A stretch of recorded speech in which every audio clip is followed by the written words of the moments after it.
परिवर्तन संसार का नियम है। समय के साथ संसार में हर चीज परिवर्तन के नियम का पालन करती है। सत्य कभी दावा नहीं करता कि मैं सत्य हूँ, लेकिन झूठ हमेशा दावा करता है कि सिर्फ मैं ही सत्य हूँ। नर्क के 3 द्वार हैं, वासना, क्रोध और लालच।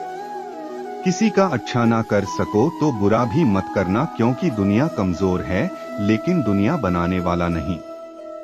सदैव संदेह करने वाले व्यक्ति के लिए प्रसन्नता ना इस लोक में है ना ही कहीं और। जो चीजें हमारे दायरे से बाहर हो उसमें समय गंवाना मूर्खता ही होगी। न तो यह शरीर तुम्हारा है और न ही तुम इस शरीर के मालिक हो। यह शरीर 5 तत्वों से बना है, आग, जल, वायु, पृथ्वी और आकाश। एक दिन यह शरीर इन्हीं 5 तत्वों में विलीन हो जाएगा।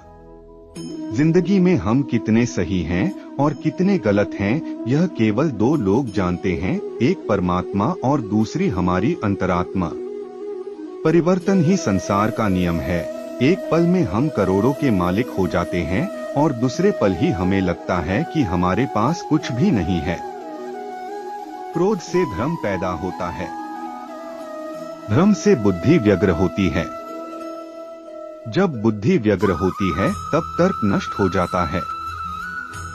जब तर्क नष्ट होता है तब व्यक्ति का पतन हो जाता है। जैसे अंधेरे में प्रकाश की ज्योति जगमगाती है, ठीक उसी प्रकार से सत्य की चमक भी कभी फीकी नहीं पड़ती। इसलिए व्यक्ति को सदैव सत्य के मार्ग पर चलना चाहिए। मनुष्य जिस रूप में ईश्वर को याद करता है, ईश्वर भी उसे उसी रूप में दर्शन देते हैं। अपने आप को भगवान के प्रति समर्पित कर दो, यही सबसे बड़ा सहारा है। जो कोई भी इस सहारे को पहचान गया है वह डर, चिंता और दुखों से आजाद रहता है। इंद्रियों की दुनिया में कल्पना सुखों की प्रथम शुरुआत है और अंत भी जो दुख को जन्म देता है।